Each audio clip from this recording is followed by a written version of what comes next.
ஏழை குழந்தைகளின் அடிப்படை கல்விக்காக உதவ singleteacherschools.org இணையதளத்தை தொடர்பு கொள்ளுங்கள்.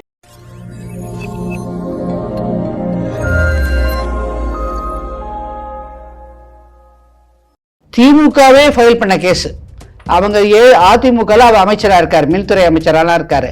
ஸோ அப்போ ஊழல் நடக்குது, இந்த மாதிரி ஜாப் வாங்கி தரேன், பணத்தை வாங்கிட்டு ப்ரமோஷன் கொடுக்குற பணத்தை வாங்கிட்டு அவர் சகோதரர் எல்லாம் வாங்கிட்டாங்க, கரப்ஷன் ஜாஸ்தியாக இருக்குன்னு சொல்லி ஜெயலலிதா அதிமுக இருந்தபோது இந்த திமுக தான் மனு கொடுத்து ஃபைல் பண்ணிச்சு கேஸ். குவாஷ் த பெட்டிஷன் போட்டு காம்ப்ரமைஸ் ஆகிடுச்சு எங்கள் கேஸு, நான் பணத்தை திருப்பி கொடுத்துட்டேன், அதனால இந்த கேஸை ரத்து பண்ணவும் போடுறாங்க. ரத்து பண்ண பிறகு சிவில் கோர்ட்டில் தான் காம்ப்ரமைஸுங்கிற ஃபார்முலா உண்டே தவிர கிரிமினல் கேஸில் காம்ப்ரமைஸ் கிடையாது. ஒன்லி நம்ம இந்த மேட்ரிமோனியல் அஃபென்சஸில் மட்டும்தான். ஐயா நீங்கள் சொன்னீங்க அவர் பதவியில் எதுவும் இல்லை, இன்க்ரீஸ் பண்ண மாட்டாருன்னு சொல்லிட்டு அந்த விசாரணை அதிகாரி இவருக்கு சல்யூட் பண்ணுற ஸ்டேஜில் இல்லை, அதனால் ஒன்றும் இருக்காது சொன்னீங்க. ஆனால் நாங்கள் என்னுடைய அப்ரிஹென்ஷன் தெரிவித்தோம். அவர் சட்டமன்ற ஆளுங்கட்சி சட்டமன்ற உறுப்பினர், அதே மாரி எத்தனை நாள் உயிர் டிலே பண்ணுறாங்க இடி சொல்லி கொடுத்துருக்கீங்க. இப்போ அவர் மினிஸ்டர் ஆகிட்டாரு. எங்களையே ஏமாத்திட்டீங்கன்னா நீங்கள், நான் எந்த பதவியிலும் சொல்லி போயிட்டு உடனே 2வது நாள்லேயே நீங்கள் மினிஸ்டர் ஆகிறீங்கனாக்கா அப்போ என்ன அர்த்தம்? You are played a fraud on the court, deceptive practice, ஏமாத்துதல் முறையை கையாண்டிருக்கீங்க. அண்ணாமலை அவர்கள் இந்த மாதிரி குற்றச்சாட்டு வச்சிருக்காருன்னு அதுக்கு லண்டன் படிப்பை செந்தில் பாலாஜி அவர்கள் மேற்கோள் காட்டி பேசுறாரு. உடனடியாக அண்ணாமலை நேற்றைய பிரஸ் மீட்ல நல்ல அப்பா அம்மாவுக்கு பிறந்திருந்தா கேஸை போடு அப்படின்னு எல்லாம் சொல்றாரு. இதெல்லாம் என்ன மாதிரியான அரசியல்? திருட்டு நடக்குது ஒரு வீட்டில், அந்த திருட்டு கண்டுபிடிச்சு அவங்களுக்கு ஒரு பரிகாரத்தை தேடி கொடுக்கறதுக்கு வாய்தா போட்டு 5 வருஷம் ஆகுது என்னுடைய கிளைண்ட் ஒருத்தருக்கு. அப்ப எதுக்கு வாய்தா கொடுக்குறாங்க? ஒண்ணு 4 தடவை விசாரணைக்கு பண்றதுக்கு தயாராக இல்லைன்னாக்க எவிடன்ஸ் க்ளோஸ்ட். பாலிடிக்ஸ்ல தாத்தா முதலமைச்சர், அப்பா முதலமைச்சர், இப்ப துணை முதலமைச்சர், 2 மாசம் கழிச்சு முதலமைச்சரா மக்கள் கேட்கிறாங்கல்ல, அதுக்குள்ள தொழிலா மாறுமா?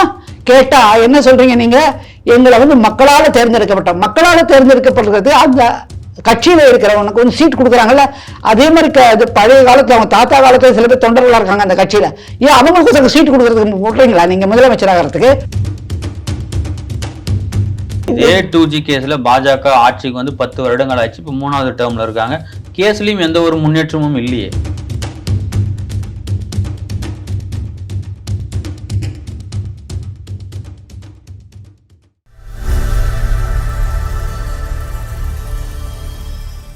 தாமரை டிவி நேயர்களுக்கு வணக்கம். இன்றைய நேர்காணலில் நம்முடன் இணைந்திருக்கும் சிறப்பு விருந்தினர் சென்னை உயர்நீதிமன்றத்தின் மூத்த வழக்கறிஞர் நளினி ஸ்ரீ அவர்கள். வணக்கம். வணக்கம். அமைச்சர் செந்தில் பாலாஜி அவர்கள் மீதான வழக்கு உச்ச நீதிமன்றத்தில் மீண்டும் விசாரணைக்கு வர உள்ளது. கடந்த முறை விசாரணையின் போது உச்ச நீதிமன்ற நீதிபதிகள் என்ன சொல்லியிருந்தாங்கன்னாக்க, எப்படி விடுதலையான 2 நாட்கள்ல ஒரு அமைச்சர் ஆனாரு அப்படின்ற கேள்வியை தமிழக அரசாங்கத்துக்கு எழுப்பியிருந்தாங்க. இது சம்பந்தமா பதில் அளிக்கணும்னு சொல்லிட்டு கால அவகாசம் அவங்களுக்கு கொடுத்துருக்காங்க. நீங்க எப்படி பாக்குறீங்க இந்த செந்தில் பாலாஜி அவர்களுடைய வழக்கு? முதல்ல நீங்க கேட்ட கேள்விக்கு என்னுடைய பதிலே முதல்ல எப்படி தெரியுமா வரும்னாக்க, செந்தில் பாலாஜி கேஸ், சிபு சோரன், கேஜரிவால் 3மே டிஃப்ரெண்ட் ஆங்கிள் போகுது. செந்தில் பாலாஜி கேஸ் திருப்பி மறு விசாரணை பண்ண சொல்லி 2 மாசத்துல சார்ஜ் ஷீட் போட சொன்னது உச்ச நீதிமன்றம் தான். தற்பொழுது அந்த நீதியரசர் ஓய்வு பெற்றிருக்கார், ராமசுப்ரமணியம் நீதியரசர், மாண்புமிகு நீதியரசர் திரு ராமசுப்ரமணியம். அவர் ரிட்டையர் ஆகிறதுக்கு 1 மாதம் முன்னாடி போன இந்த எலெக்ஷன் முன்னாடி மே மாதத்தில் என்ன சொல்கிறாரு, இந்த கேஸை விசாரணையை முடித்து சார்ஜ் ஷீட் குற்றப்பத்திரிகை தாக்கல் செய்யப்பட வேண்டும் 2 மாதம் சொல்லி ஜூன் மாதம் எண்டு ஒரு டேட்டை ஃபிக்ஸ் பண்ணி அதுக்கப்புறம் அவர் ரிட்டையர் ஆகிறார். அதுக்கப்புறம் தான் இந்த கேஸை தோன்றாங்க. அந்த தீர்ப்பின் போது அவர் என்ன சொன்னார்னாக்கா, இவர் அமைச்சராக பதவி ஏற்கத்துல எந்த ஒரு சிக்கலும் இல்லைன்றத தீர்ப்புல எங்கேயும் மென்ஷன் பண்ணல. அவர் அப்படிதான் சொல்லல. அப்ப அவர் அமைச்சரா இருக்காரு இல்லைங்க. இந்த கேஸ் எப்படி வருதுனாக்க, திமுகவே ஃபைல் பண்ண கேஸ். அவங்க அதிமுகவில் அவர் அமைச்சரா இருக்காரு, மின்துறை அமைச்சராலாம் இருக்காரு.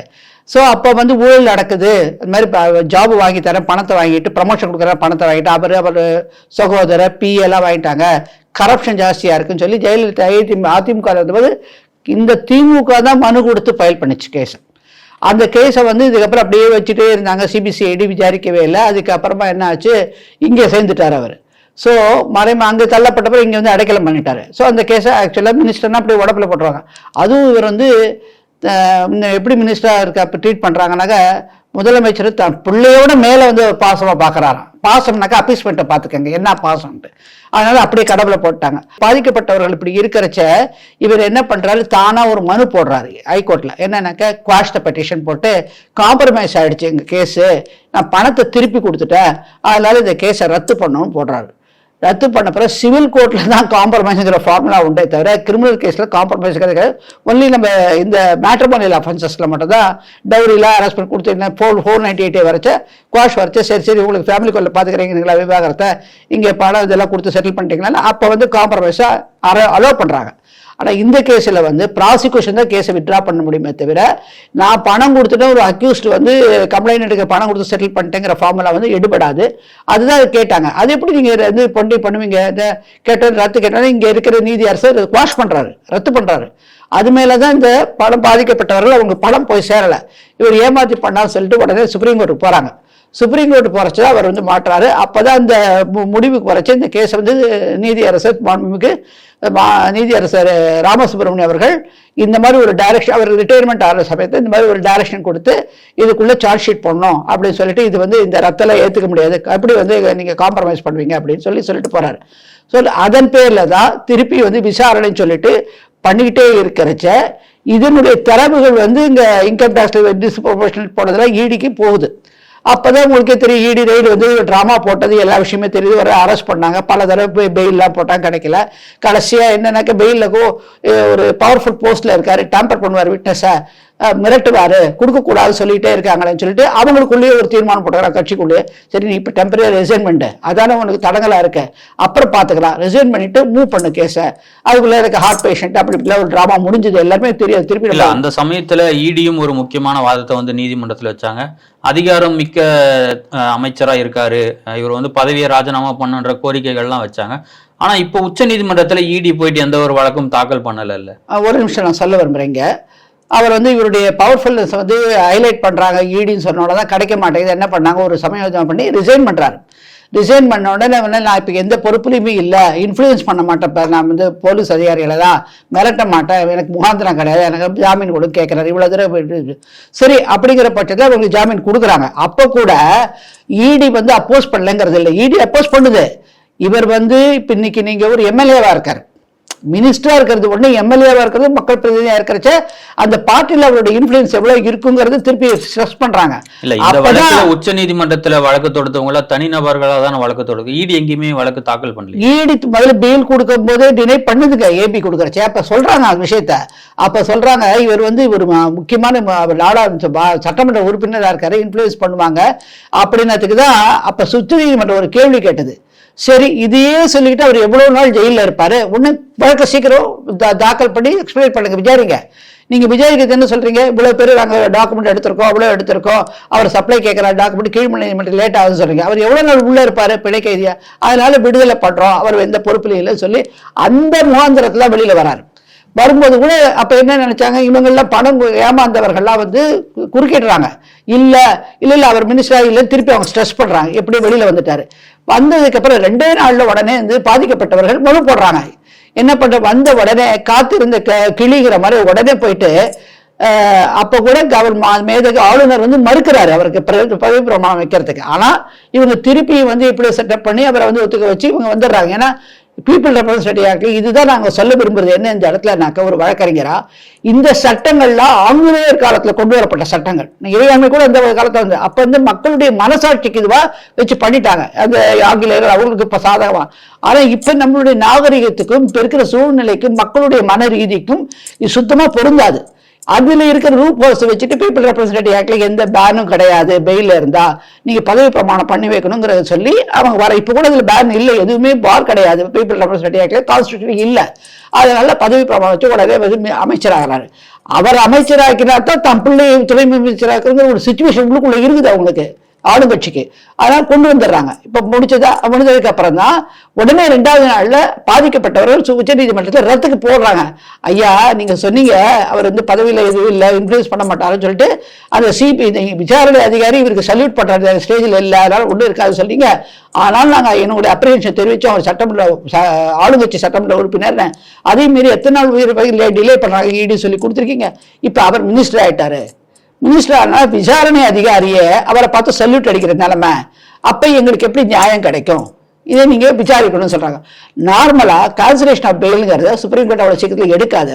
ஆனா உச்ச நீதிமன்றத்துக்கு பயங்கர ஒரு கோபம் வந்துருது. எங்களையே ஏமாத்திட்டீங்கன்னா நீங்க, நான் எந்த பதவியிலும் சொல்லி போயிட்டு உடனே 2வது நாள்லயே நீங்க மினிஸ்டர் ஆறீங்கன்னாக்கா அப்ப என்ன அர்த்தம்? You are played a fraud on the court, deceptive practice, ஏமாத்துதல் முறையை கையாண்டிருக்கீங்க. இது வந்து விரும்பத்தக்கது இல்லை, இதுக்கு வன்மையா கண்டிக்கிறோம் சொல்லி உடனே அந்த பாதிக்கப்பட்ட மக்களுக்கு சொல்றாங்க, ஒரு டைம் கொடுத்து 1 வீக்கில் வந்து அட்ஜாயின் பண்ணி கேட்கிறோம் நாங்க சொல்லி இது பண்ணாங்க.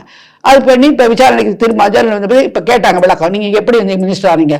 எங்கள்கிட்ட சொன்னது நீங்க பதவியில இல்ல, நான் டேம்பர் பண்ண மாட்டேன், மிரட்ட மாட்டேன், எங்கிட்ட பவர் கிடையாது எல்லாம் சொல்லிங்க, நான் எத்தனை நாள் உள்ள இருக்கணும்னு கேட்டீங்க. ஆனா இப்ப நடக்கிறது என்ன? இப்ப நீங்க வந்த 2 நாள்ல போய் எங்கள்கிட்ட கொடுத்த அஃபிடவிட்டுக்கும் நீங்க செஞ்சதுக்கும் என்ன அர்த்தம்? நீங்க திருப்பி அமைச்சர் ஆயிட்டீங்க. அப்ப அவங்களுக்கு ஏன்னா விசாரணை அதிகாரியே உங்களுக்கு அமைச்சர்கள் விதத்துல சல்யூட் அடிச்சுதான் ஆகணும், புரோட்டோகால் இருக்கு.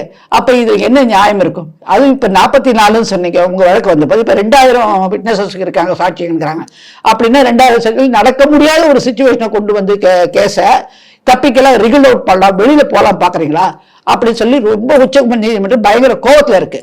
அந்த மாதிரி ஸ்டேஜில் தான் சரி ஃபார் ஆர்டர்ஸ்ங்கிற நிலைமையில வந்து 13ஆம் தேதிக்கு அட்ஜாயின் ஆயிருக்கு. இது ஒரு பக்கம்.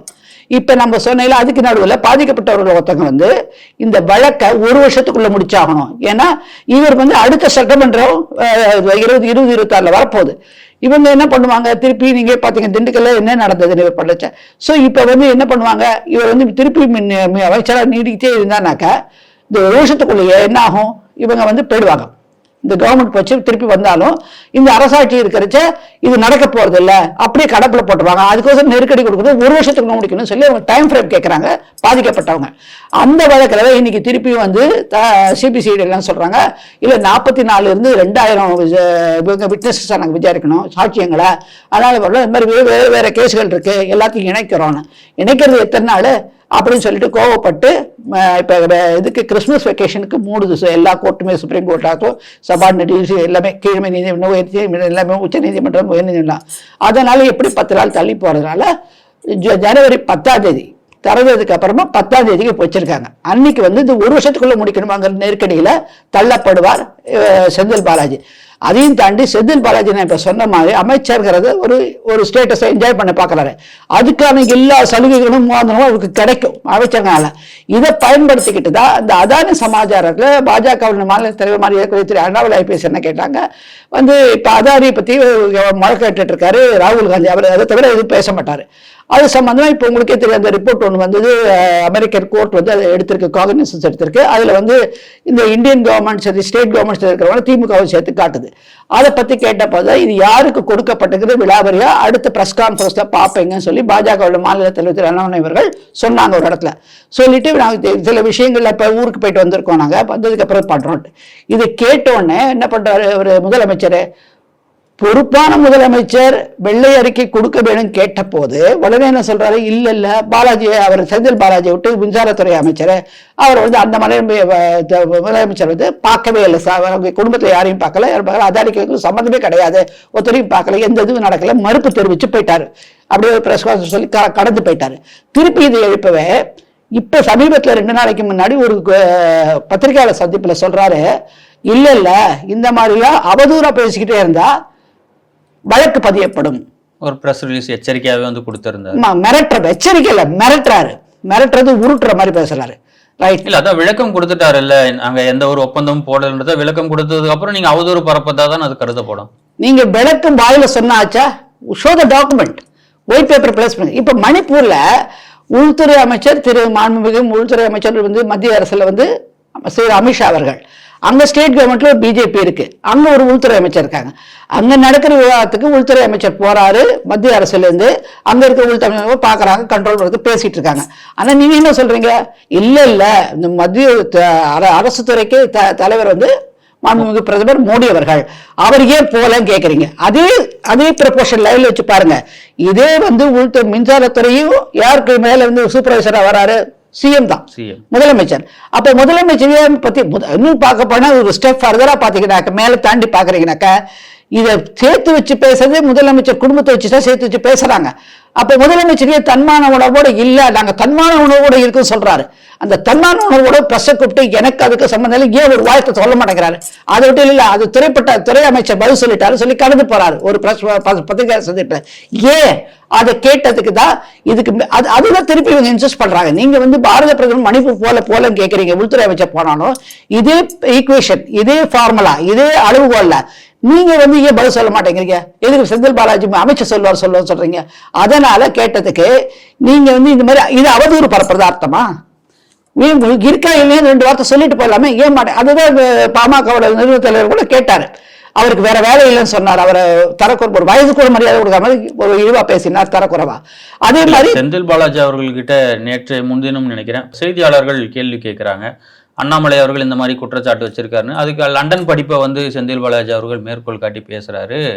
உடனடியாக அண்ணாமலை நேற்றைய பிரஸ் மீட்ல வந்து நல்ல அப்பா அம்மாவுக்கு பிறந்திருந்தா வந்து கேஸை போடு அப்படின்னு எல்லாம் சொல்றாரு. இதெல்லாம் என்ன மாதிரியான அரசியல்? இல்ல, அவர் என்ன சொல்றாரு, நீங்க வந்து இப்ப கேட்ட கேள்வி என்ன உங்களை பொறுத்த வரைக்கும்? அதானி சம்பளத்துல முதலமைச்சர் ஈடுபட்டிருக்காரா இல்லையா? ஒரே பட்டு ஒண்ணு துண்டு 2, எஸ் ஆர் நோ, டாக்குமெண்ட் காட்டுங்க. இல்ல, அவங்க வந்து வித் ப்ரூஃபோட ப்ரூவ் பண்ண சொல்லிட்டு இருக்காரு, தகுந்த பிரஸ் மீட் வச்சு சொல்லுவேன்ட்டு. ரைட்டா? ஒண்ணு அதுக்கு காத்திருந்திருக்கணும். அவர் அந்த மாதிரி காட்டா அது கன்கார்டட், தயாரிக்கப்பட்டது, அப்படி சாட்சியம் இல்லைன்னு சட்ட ரீதியா பதில் சொல்லணும். அதை சொல்லாம நீங்க என்ன சொல்றீங்க, திருப்பி திருப்பி கேட்டுட்டே இருக்கீங்க, அதுக்கான எச்சரிக்கையை நடவடிக்கை எடுக்கப்படும் அப்படின்னு வேற ஒரு பயமுறுத்துற மாதிரி பேசுறீங்க. 1. 2, படிப்புக்கும் இந்த அதானிக்கும் என்ன சம்பந்தம் இருக்கு? இது அரசியல் ரீதியாக சம்பந்தம் கிடையாது. இது ஒரு அரசு சம்பந்தமா கேட்கிறோம் கேள்வி. ஊழலை பத்தி ஒரு கேள்வி வருது. அப்படி இருக்கச்சு ஒரு தனிப்பட்ட நபருடைய படிப்பை பத்தி அவசியம் என்ன? இவர் என்ன படிச்சிருக்காருன்னு சொல்லி கேட்கறாங்களா யாராவது? நீ பிகாமா, பிஎஸ்சி, எம்பிஎஸ், எம்பிபிஎஸ் கேட்கறாங்க யாராவது? கேட்கல. இல்ல, அப்ப இதுக்கு தேவையில்லாம அந்த சப்ஜெக்டை கை வைக்கிறாரு. ரைட்டு? அவர் என்ன படிச்சிருக்காரு உலகத்துக்கே தெரியும். ஐபிஎஸ், எம்பிஏ படிச்சு ஐபிஎஸ் படிச்சாருன்னு அவர் வேலையில இருந்து ஐபிஎஸ் படிச்சதுனால தான் ஐபிஎஸ் அதிகாரியா இருந்திருக்காரு. நீங்க என்ன அதிகாரியா இருந்தீங்க நான் கேட்கிறேன். அது என்ன அதிகாரி? ஒரு காவல்துறையில பெரிய பொறுப்புல இருந்தவர் தியாகம் பண்ணி சின்ன வயசுல நாட்டுக்கு உழைச்சு, நான் தான் சொல்றேன், அறம் செய்யணும் வந்திருக்கேன், இந்த மாதிரி அரசியல்வாதிகள் எல்லாம் இங்க விரட்டி அடிக்கணும் வந்திருக்கேன், அறம் செய்யணும் வந்திருக்கேன் சொல்றாரு. அப்படிப்பட்டவரை வந்து நீங்க எதுக்கு திருப்பி படிப்பு பத்தி கேட்கறீங்க? அவர் ஆக்ஸ்போர்ட் போய் படிச்சது எல்லாருக்குமே தெரியும். அவர் சொல்ற மாதிரி கூகுள்ல தட்டினா போட்டோ வரும், எத்தனை பேர் இருந்தாங்க, 10ல் 1 11 எப்படி சொல்லுவீங்க? அந்த 11 பேரை செலக்ட் பண்றதுக்கே எவ்வளவு அளவுகோல் வைக்கிறாங்க. ஆக்ஸ்போர்டுங்கிற பெரிய உலகளாவிய சிறந்த ஒரு பல்கலைக்கழகம் எல்லாருக்கும் தெரிஞ்சது. அதில் நீங்க உங்களை யாராவது கூட்டானா? அவங்கள ஒருத்தனை கூப்பிடல, இல்ல எங்க கூப்பிடுவான்? அதனால இந்த மாதிரி தேவையில்லாம அதை பத்தி பேசினா அதுக்கான இது வந்து அவர் கேட்கறது நியாயம் தானே? நீ தேவையில்லாம 10ோட 11 சொல்றச்ச 10ோட 11 போட்டு காட்டுறாரு. அப்ப 10ோட 1 சொல்றாரு அந்த வார்த்தையை. அப்படி இருக்கிறச்சா அவருக்கு ஈக்குவலா பதில் சொல்றது தவறுக்கு நீங்க எப்படி சொல்லுவீங்க? ஒரு தனி மனிதனை தாக்குதல இதே கையாளுவது எத்தனை நாள்? மோடிங்கிற மனிதனை தனி மனிதனை தாக்குறீங்க. ஒரு பிரைம் மினிஸ்டர் பேசாம மோடி கோபேக் மோடின்னு சொன்னீங்க. இப்ப அவர் அண்ணாமலை அவர்களை பத்தி சொல்றீங்க. அதுக்கப்புறம் சில படங்கள் கூட கோட்டெல்லாம் போட்டு வெட்டினதுக்கெல்லாம் உயர்நீதிமன்ற கண்டனத்தை வச்சு அடங்கியிருக்காங்க. இப்ப தனிமனித தாக்குதல் இருக்கு. நீங்க அரசியல் ரீதியா பதில் சொல்லுங்க, இல்ல சட்ட ரீதியா பதில் சொல்லுங்க. அதை விட்டு தனிமனித தாக்கல் பண்ண அதுக்கு ஈக்குவலான அளவுல பதில் வருதாங்க. அதையும் வந்துட்டு நான் இப்ப கேட்கிறேன், ஜாமீன் அமைச்சர் ஏன் சொல்லக்கூடாது? நான் இப்ப என்ன கேட்கிறேன், நீங்களும் இருப்பீங்க சகோதரர். ஒரு இந்த 2G வழக்குகள் வந்த பொழுது நாங்க ஒரு வெளிநாட்டுக்கு போனா என்ன கேள்வி வந்தது? ஓ 2G இந்தியாவா? அந்த அளவுக்கு அவங்களுக்கு ஒரு அவமானத்தையும் அவமரியாதையும் கூட்டு வந்து திமுக அரசு தான். அப்ப காங்கிரஸ் கை கழுவிடுச்சு. அப்ப வந்து 66 சீட்டு கொடுக்குது. சிபிஐ ரைடு உங்க அறிவாலயத்துல இருந்து எல்லாருக்கும் தெரியும். சிதம்பரம் வந்து அமைச்சரா இருக்கார், உள்துறை அமைச்சரா. இப்ப என்ன கேக்குறாங்க? இல்ல, இதே 2G கேஸ்ல பாஜக ஆட்சிக்கு வந்து 10 வருடங்கள் ஆச்சு. இப்ப 3வது டேர்ம்ல இருக்காங்க.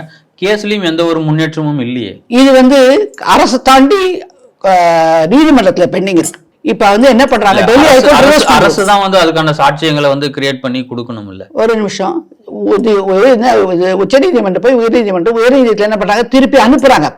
அந்த நீதிபதி என்ன சொல்றாரு, நான் கதையை தெரிஞ்சு பார்த்துக்கிட்டே இருந்தேன். அதாவது இதெல்லாம் காங்கிரஸ் பீரியட்ல நடக்குது. யாராச்சும் வருவாங்க சொல்லி அவர் இது பண்ணி எக்ஸ்பர்ட் ஆர்டர் கொடுத்திருக்காரு. இந்த எக்ஸ்பர்ட் ஆர்டர்னால வந்து என்ன விடுதலை பட்சமா அந்த ஆர்டர்னால எங்களை விடுதலை செய்யப்பட்டோம்னு சொல்லி இவங்க எல்லாம் இப்படி சுத்திட்டு இருக்காங்க. அது ஒரு விதமான பெயில் தான் நம்ம சொல்லணும். அப்ப அப்படி இருக்கச்சு என்ன சொல்றாங்க, உயர்நீதிமன்றம் திருப்பி கையாளுங்கன்னு சொல்லி கீழமை நீதிமன்றத்துக்கு அமைச்சிருக்கு. கீழமை நீதிமன்றத்துல நீங்க இப்ப நான் எடுத்துக்கிற ஒரு சின்ன ஒரு விளக்கம் சொல்றேன். நீங்க வந்து அந்த லெவல்ல பாக்குறீங்க. சாதாரண ஒரு நீதிமன்றங்களை போங்க, சைதாப்பேட்டை ஆகட்டும், எங்கே ஆகட்டும், ஒரு மேட்ரு வந்து ஒரு திருட்டு நடக்குது ஒரு வீட்டில், அந்த திருட்டு கண்டுபிடிச்சு அவங்களுக்கு ஒரு பரிகாரத்தை தேடி கொடுக்கறதுக்கு வாய்தா போட்டு 5 வருஷம் ஆகுது என்னுடைய கிளைண்ட் ஒருத்தருக்கு. அப்ப எதுக்கு வாய்தா கொடுக்குறாங்க? ஒண்ணு 4 தடவை விசாரணைக்கு பண்றதுக்கு தயாராக இல்லைன்னாக்க எவிடன்ஸ் க்ளோஸ்ட். நெக்ஸ்ட் எவிடன்ஸ் என்ன? எது புகார் தரப்புல இருந்து இல்ல எது தரப்புல இருந்து புகார் தரப்பு நிரூபிச்சாகணும் சட்ட ரீதியில. Evidence closed. நெக்ஸ்ட் எவிடன்ஸ் இருக்கா இல்லையா? ரைட். அதுக்கு தான் இப்ப புதிய குற்றவியல் சட்டம் வந்திருக்கு. அதுல டைம் ஃப்ரேம் வச்சுட்டாங்க. பெயிலபிள் அஃபென்ஸுக்கு 60 நாள், நான் 90 முடிச்சாகணும் ஒரு நிர்பந்தத்துக்கு 6 மாசத்துக்குள்ள கொண்டு இருக்காங்க. இதெல்லாம் பழங்கால இந்த ஆங்கிலேய சட்டங்கள் வழியாக இவங்க லூப் போல ஓடிட்டு இருக்காங்க. இதெல்லாம் ஒரு முடிவு கொண்டு வருதாங்க. அதனால அரசு மேல எந்த தவறும் கிடையாது. இங்க தவறு வந்து நீதிமன்றங்களை கையாள இருக்கிற நீதி அரசர்களும் தன்னுடைய கெடுபிடி. அதை தான் ஓய்வு பெற்ற தலைமை நீதிபதி திரு சந்திரசூட் அவர்கள் ஒரு கான்ஃபரன்ஸ்ல சொல்றாரு, கீழே நீதிமன்றங்கள் ஒரு கெட்டியா வந்து ஒரு தீர்மானமா வந்து முடிவு எடுக்கிறது இல்ல. ஏன்னா ஐயோ நம்ம தவறு பண்ணிடுவோம்னு சொல்லிட்டு ஒரு ஜாமீன் வழங்குறதுலயும் சரி, ஒரு ட்ரையல் கேஸ் நடத்துறதுலயும் சரி பண்றதுனால தான் இன்னைக்கு உச்ச நீதிமன்றத்தையும் உயர் நீதிமன்றத்தையும் கேசஸ் பெண்டிங் ஜாஸ்தியா வருது. அவங்க வந்து திறமையா தைரியமா கையாளணும், அப்படி கையை விட்டா போகும் சொல்லி தள்ளி விடுறாங்க. No, they must apply the mind fully apply பண்ணி தரவா தைரியமா ஆர்டர் பாஸ் பண்ணணும். பெயில் மேட்டர்லாம் உடனே முடிக்கணும். அது வந்து அப்பீல் வரக்கூடாதபடி ஒரு குவாய்டஸ் கொடுக்கணும், ஒரு முடிவு கொடுக்கணும் சொல்லியிருக்காரு ஒரு கான்ஃபரன்ஸ்ல. அப்ப கீழமை நீதிமன்றங்கள் தன்னுடைய பலத்தை தெரிந்து கொண்டு அந்த நீதி அரசர்கள் நடந்தானாக்க இந்த மாதிரி பெட்டன்சி வந்திருக்காது. அதுதான் இந்த 2G கேஸ்க்கு இப்ப நான் உங்களுக்கு சொன்ன விளக்கம். ரைட்டா? இப்ப நம்ம செந்தில் பாலாஜி கேஸ்க்கு வரும். இப்ப என்ன சொல்றீங்க நீங்க? ஜாமீன் அமைச்சர் எப்படி சொல்லுவீங்க கேட்குறீங்க. இப்ப ஜாமீன்ல இருக்கிற ஜாமீன் அரசர் இப்ப இந்திய இறையாண்மையை பத்தி முக்க தூக்கிக்கிட்டு எங்க பார்த்தாலும் ராகுல் காந்தி காட்டுறாரு. அவர் என்னது காட்டுறாரு? இதை மாத்த போறாங்க காட்டுறாரு. எது மாத்தணுங்கிறது வந்து யாருடைய எண்ணமும் கிடையாது. ஆனா நீங்க பேசுறது வச்சு பாத்தீங்கன்னாக்க இறையாண்மையுடைய பதவியில இருக்கிற ஒரு அமைச்சர், இறையாண்மையோட பதவிங்கிறது ஒரு மினிஸ்டர் போஸ்ட், அதுல இருக்கிற ஒரு அமைச்சர் பெயில்ல இருக்காருங்கிறது ஏத்துக்கொள்ளும் இறையாண்மை ஏத்துக்குமா? இதை நம்பிதான் அண்ணன் அம்பேத்கர் அவங்க அல்லாடி கிருஷ்ணமூர்த்திலாம் இந்த இறையாண்மையை கொண்டு வந்தாங்களா? இந்த மாதிரி பெயில்ல இருந்தா கூட இருக்கிறான்னு சொல்லிட்டு அந்த காலத்து இந்த மனசாட்சி இருப்பவர்கள் குற்றத்தை புரிவதற்கு பலதடவை யோசனை பண்ணாங்க. அதனாலதான் அந்த மாதிரி இறையாண்மை தான் வந்தது. ஆனா இந்த இறையாண்மை, அந்த இறையாண்மையை வச்சு போஸ்ட் வந்து இன்னைக்கு இருக்காரு பெயில்ல இருந்துகிட்டு ஒரு என்ன போல ஒரு லாயர்களாகட்டும் இல்ல சாதாரண மக்களாகட்டும் யாரும் குற்றம் புரியாத வாக்காளர்கள் நிறைய பேர் இருக்காங்க. அந்த வாக்காளர்களுக்கு ஒரு எஜமான மாதிரி பெயில்ல இருக்கிற ஒரு மினிஸ்டர்கள் 1 இல்ல 2 இல்ல 3 பேர் இருக்காங்க இந்த அரசுல. இது ஏத்துக்க முடியுமா? இது மற்ற மாநிலங்களுக்கு நம்ம போனாக்க கேட்கிற கேள்வியில, ஓ தமிழ்நாடு 3 பெயில்ல இருக்காங்க அமைச்சர்கள், அவங்க கீழே தானே நீங்க இருக்கீங்க, அவங்க தானே உங்களுக்கு ராஜ்ய பரிபாலனை பண்றாங்க, நக்கலா பேசுறாங்க. இந்த அளவுக்கு அவமானத்தை வந்து கொண்டு வரன்னு சொல்லிட்டு வாக்காளர்கள் உங்களுக்கு வாக்களிச்சாங்களா? வாஷிங் மிஷின் சொல்றீங்களே பிஜேபி, இது எந்த விதமான வாஷிங் மிஷின் வந்து திமுக தலைமை சொல்லுமா? திமுக தலைமைங்கிறது இன்னைக்கு என்ன சொல்றாரு? இதே முதலமைச்சர் என்ன சொல்றாரு? வாக்காளர்களை கொச்சப்படுத்துறீங்க. நீங்க என்ன சொல்றாரு? ஓட்டு அளிக்காதவர்களுக்கும் நன்மை செய்யும் திமுக அரசு சொல்றது, திராவிட மாடல் அரசு சொல்றாங்க. எங்க ஓட்டு அளிச்சாலும் அளிக்காட்டாலும் முதலமைச்சர்ங்கிற பதவி வந்த பிறகு நீங்க முதலமைச்சர் அதெல்லாம் செஞ்சுதான் ஆகணும். நீங்க திமுக தலைவர் மாதிரி எப்படி பேசலாம் அந்த இடத்துல? இப்ப நடந்த ஒரு வடசென்னை ஒரு நலப்பு திட்ட படியும் பேசுறாரு அவரு. அப்படி பார்க்க போறாக்க நீங்க என்ன சொன்னீங்க? கோ பேக் மோடிக்கு எதிரால ஆட்சியை நடத்துவோம் சொல்லி பேசினீங்க. ஆனா அதே பிரதமருடைய திட்டமான விஸ்வகர்மா திட்டம் வருது, அதை பத்தி உங்களுக்கு தெரிஞ்சிருக்கும்னு நினைக்கிறேன். அதே செயலாக்க மாட்டேங்கிறீங்க.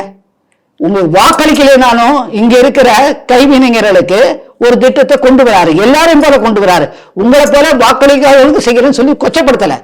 எல்லா இந்தியர்களும் என்னுடைய மக்கள், நான் ஒரு பிரதமர் செய்ய வேண்டிய கடமை கொண்டிருக்காரு, அவரையே செயலாக்கலாம். நீங்க இல்ல அந்த விஸ்வகர்மா திட்டத்திலே வந்து இங்க தமிழக அரசு சார்பாக ஒரு குழு போடுறாங்க, இந்த திட்டம் குறித்து ஆராய்வதற்காக குழு கொடுத்த அறிக்கையை மத்திய அரசுக்கு அனுப்புறாங்க. இதுல ஒரு சில திருத்தங்கள் எங்க மாநிலத்துக்கு தேவைன்னு சொல்லிட்டு சொல்றாங்க. ஆனா அதை மத்திய அரசு பரிசீலனை பண்ணல அப்படின்னு சொல்லிட்டு நம்ம தமிழக அரசாங்கம் குற்றச்சாட்டு வைக்கிறாங்க. அது முற்றிலும் மறுக்கிறோம். அதாவது மத்திய அரசினுடைய பிரதமரின் வீடு திட்டம் தெரியுமில்ல, இலவச வீடு திட்டம், அதை என்ன பண்ணீங்க? கலைஞரின் கனவு இல்ல மாத்தினீங்க. ஏன் அந்த திட்டத்துக்கு குழு போடுறதால ஏன் போடல? வசதியா உங்க குழுவை போட்டீங்க, பேரை மாத்தி போட்டீங்க. அது மாநில அரசாங்கம் செயல்படுத்தக்கூடிய திட்டம்னு சொல்றாங்க. மாநில அரசு எல்லா திட்டங்களும் மாநில அரசு செயல்படுத்தணும், அதான் இறையாண்மையிலே இருக்கு. நான் அதுதான் நான் இப்ப சிறிது முன்னாடி குறிப்பிட்டேன். எல்லாமே இறையாண்மையை செய்ய வேண்டியது ஆங்கிலேயர்கள் நினைச்ச இந்தியா வேற, மக்களுடைய மனநிலை வேற, இப்ப இருக்கிற மனநிலை வேற. கொஞ்சம் காட் ஃபியரிங் அவங்க நினைச்சாங்க மக்கள் இருப்பாங்க. ஆனா இப்ப காடுங்கிறது தூக்கி வச்சுட்டு இங்க இருக்காங்க. தமிழ்நாடு பொறுத்த வரைக்கும் நான் சொல்றேன், காடுங்கிறது இல்லைங்க சொல்றேன், ஆட்சியில் இருக்காங்க இவங்க. இப்ப அந்த மாதிரி எல்லா திட்டங்களும் செயலாக்க வேண்டியது தமிழக அரசு தான். இப்ப மத்திய பிரதேசத்தை செஞ்சிட்டு இருக்கு, இவங்க செய்யணும். இதை மட்டும் இவங்களுக்கு மட்டும் தனி குழு எதுக்கு? இதே இதுல குறைபாடுகள் இருக்குமே ஆனால் கமிட்டி போட்டு ஆராயணும்னாக்க எல்லா மாநிலங்களிலும் குரல் போயிருக்கணும். ஏன் போகல? சரி, பாஜக ஆளுகிற மாநிலத்துல போகலைனாக்க பாஜக ஆளாத பக்கத்துல இருக்க கர்நாடகால போகல, காங்கிரஸ் தானே. தெலுங்கானா ரேவந்த் ரெட்டியே சொல்லல, பேசாம தானே இருக்காரு. ஏன் அர்த்தம் என்ன? அப்படின்னா என்ன அர்த்தம்? இந்த திட்டத்தை செயலாக்க கூடாது என்று சொல்லி அதுல ஒரு உள்ளர்த்தம் இருக்கு. நீங்க அதுக்குதான் உள்ளர்த்தம் எதுக்கு சொல்றேன்னாக்கா, ஃபர்ஸ்ட் அனௌன்ஸ் பண்ண போது 2 கோடிக்கு மக்கள் அப்ளை பண்றாங்க, 2 கோடி மக்கள் விண்ணப்பதாரறாங்க. அதுல ஒரு ஸ்டெப், 2 ஸ்டெப், 3 ஸ்டெப் போட்டு 4வது ஸ்டெப்ல 25 லட்சம் மக்கள் இந்தியா முழுவதும், மொத்தம் 30 லட்சம் மக்களுக்கான திட்டம் இது. 250 கோடி, ரைட்டா?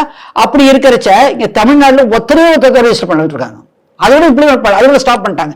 நான் எங்களை பொறுத்த வரைக்கும் நான் கேள்விப்பட்டதுல தமிழக பாஜக மத்திய அரசு நலத்திட்ட பிரிவு ஒண்ணு இருக்குது. அந்த பிரிவை சேர்ந்தவர்கள் ராப்பகல 12 மணிக்கு அந்த சர்வர் தான் கிடைக்குமா, மத்தியான நேரத்தில் கிடைக்க மாட்டேங்குது, பிஸியா இருக்கு த்ரூ அவுட் இந்தியால. அப்படியெல்லாம் உட்காந்து அவங்களுக்கு ஐடியா கிரியேட் பண்ணி கொடுத்துருக்காங்க. அதுக்கப்புறம் அவங்கள்ட்ட புகார் மேடம் எங்களை விசாரிக்கவே இல்லையே சார், எங்களை விசாரிக்கவே இல்லை, பணம் எப்போ வரும் கேட்க ஆரம்பிச்சிருக்காங்க மார்ச்ல பண்ணவங்களுக்கு. அதுக்கப்புறம் தான் இப்ப பார்த்தோன்னா ரீசெண்டா ஒரு அணுகுண்டை தூக்கி வீசுறாங்க தமிழக மக்கள் மேல. இது செயல்படுத்தாது. காரணம் யாரு? பார்பர், காப்லர், மேனேஜ்மெண்டர், கூடை முடையறவங்க, அதுக்கப்புறமா பொற்கொல்லர், மேசன், சிற்பம் பண்றாங்க, ஸ்கல்ப்சர், அவங்க இந்த மாதிரி ஒரு 18 கேட்டகரி. இதுல நீங்க முக்கியமாக கவனிக்க வேண்டிய பார்பர். பார்பருக்கு இங்க என்ன பேர் வச்சிருக்காங்க தமிழ்நாட்டில் தெரியுமா? இசைவேளாளர் மாத்திட்டாங்க. இசைவேளாளர் யாரு? கருணாநிதி அவர்கள் ஆட்சியில கொண்டு வர நான் சொல்லுவேன். அது அவங்க கொண்டு வந்த காரணம் என்ன?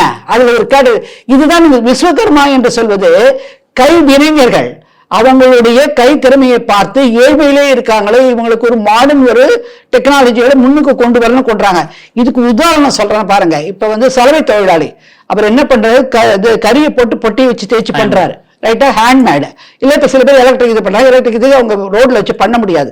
அதனால இந்த கறி இல்லாம தற்போது இருக்கிற ஒரு டெக்னாலஜி என்ன, சிலிண்டர், கேஸ் சிலிண்டர்ல அதுலயே கனெக்ட் பண்ணி அந்த ஒரு பர்சனல் மிஷின் இருக்கு, அதை வச்சு பண்றாங்க. அப்ப சிலிண்டர் வழியா பண்ணிச்சா உங்களுக்கு இது லோடு கம்மியாது, பைசா எக்கனாமிக்கலா இருக்கு, மக்களுக்கு ஈஸியா சம்பாதிக்கிறாங்க, மழை காலத்துல பிரச்சனை இல்லை சொல்றாங்க. அந்த மாதிரி டெக்னாலஜி ஒரு அயன் பாக்ஸ் என்ன விலை 10,000 ரூபாய் சொல்றாங்க கடையில. சிலிண்டர் மாசம் வாங்கி ஆகணும். இந்த மாதிரி இருக்கிறச்ச அவங்க ஒரு சின்ன வீடு மாதிரி கட்டி போட்டு அது உள்ள உட்காந்து பண்ணாங்கன்னா ஈஸியா பண்ணுவாங்க, மழை காலத்துல கஷ்டப்பட மாட்டாங்க. இதெல்லாம் அதே மாதிரி வெய்ய காலத்துல ஹீட்ல வேர்த்து கொட்டுதுங்கிறாங்க. கேஸ் சிலிண்டர் பற்றி ஒரு உண்மையாக ஒரு சலவை தொழிலாளி என்கிட்ட சொல்றாரு, நான் அப்படி பாதிக்கப்பட்ட சந்தோஷமாக இருந்தேன் மேடம், இந்த மாதிரி நிறுத்திட்டாங்க கேள்விப்பட்டேன் நான்.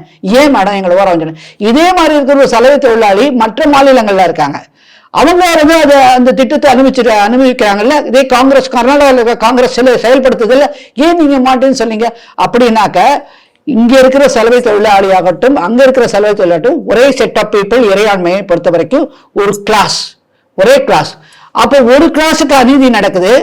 People should be treated equally. Fundamental right to profession, வேலை செய்வதற்கும் தொழிலை செய்வதற்கும் அடிப்படை உரிமையை கொடுத்திருக்குது இறையாண்மை. என்னுடைய தொழில் நான் என்ன செய்வது டிசைட் பண்றது நானு, நீங்க கிடையாது.